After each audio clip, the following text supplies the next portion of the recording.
Hoy vamos a hablar de un filósofo muy particular. Uno que, en vez de usar argumentos pesadísimos para debatir, prefería un arma mucho más afilada, la sátira.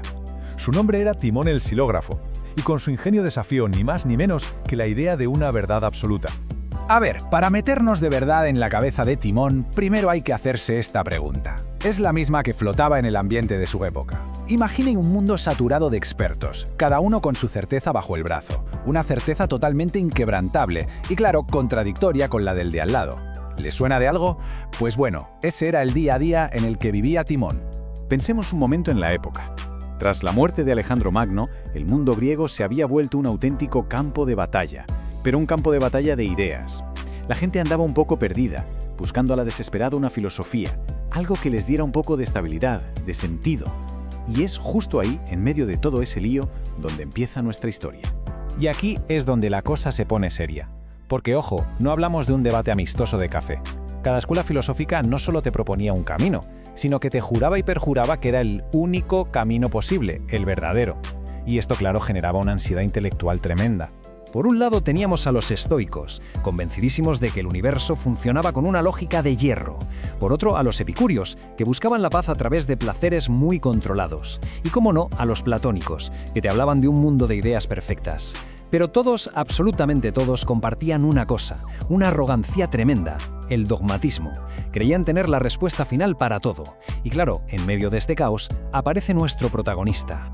Vale, pues vamos a conocer a este personaje, que decidió, bailar a su propio son. Porque Timón no venía de una academia de prestigio ni de una familia rica. Su camino hacia la filosofía fue, como poco, de lo más peculiar.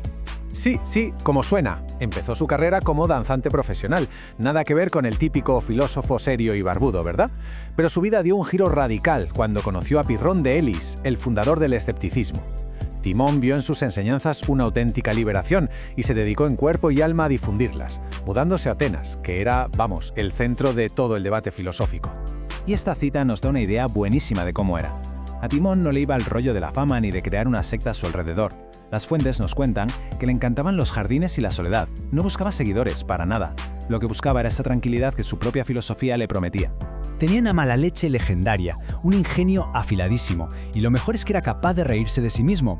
Se cuenta que le faltaba un ojo y que él mismo se apodó Cíclope. Y esto es genial, porque no era solo por lo físico, encajaba de maravilla con su forma de ver el mundo. Una visión única, crítica, una sola mirada que lo atravesaba todo. Bien, entonces, ¿qué proponía Timón para salir de este lío de verdades absolutas? Pues su solución no era una verdad nueva y mejorada, que va, era algo mucho más bestia, dejar de buscar. Y aquí es donde entra en juego el escepticismo de su maestro, Pirrón. La clave de todo esto es una palabreja griega, epoche, que viene a ser suspensión del juicio. La idea es bastante simple en realidad. Timón decía, si nuestros sentidos nos engañan y nuestra razón tiene límites, ¿cómo vamos a estar seguros de nada? Así que lo más inteligente no es casarse con una idea, sino dar un paso atrás y simplemente no afirmar nada con rotundidad.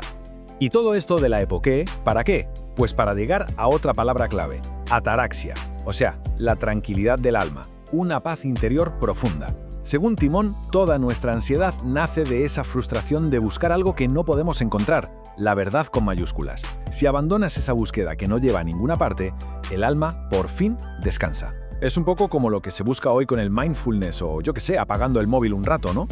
O sea que el camino escéptico es como una receta con 3 pasos muy claros. Paso 1, un baño de humildad, aceptar que no lo podemos saber todo. Paso 2, practicar la epoché, o sea, no casarse con ningún dogma. Y el resultado, el paso 3, es la ataraxia, esa libertad mental con la que te quitas de encima el peso, la tortura de tener que tener una opinión sobre todo, sin tener ni idea. Pero a ver, un momento. Si las ideas son de Pirrón, ¿por qué hablamos tanto de Timón? Pues muy sencillo, porque mientras su maestro era más de callar y meditar, Timón, él era un guerrero y decidió llevar la batalla al campo de sus enemigos con un arma que desde luego dominaba como nadie. Digamos que Pirrón fue el inventor, pero Timón fue el genio del marketing. Pirrón enseñaba de palabra y creía en el valor del silencio.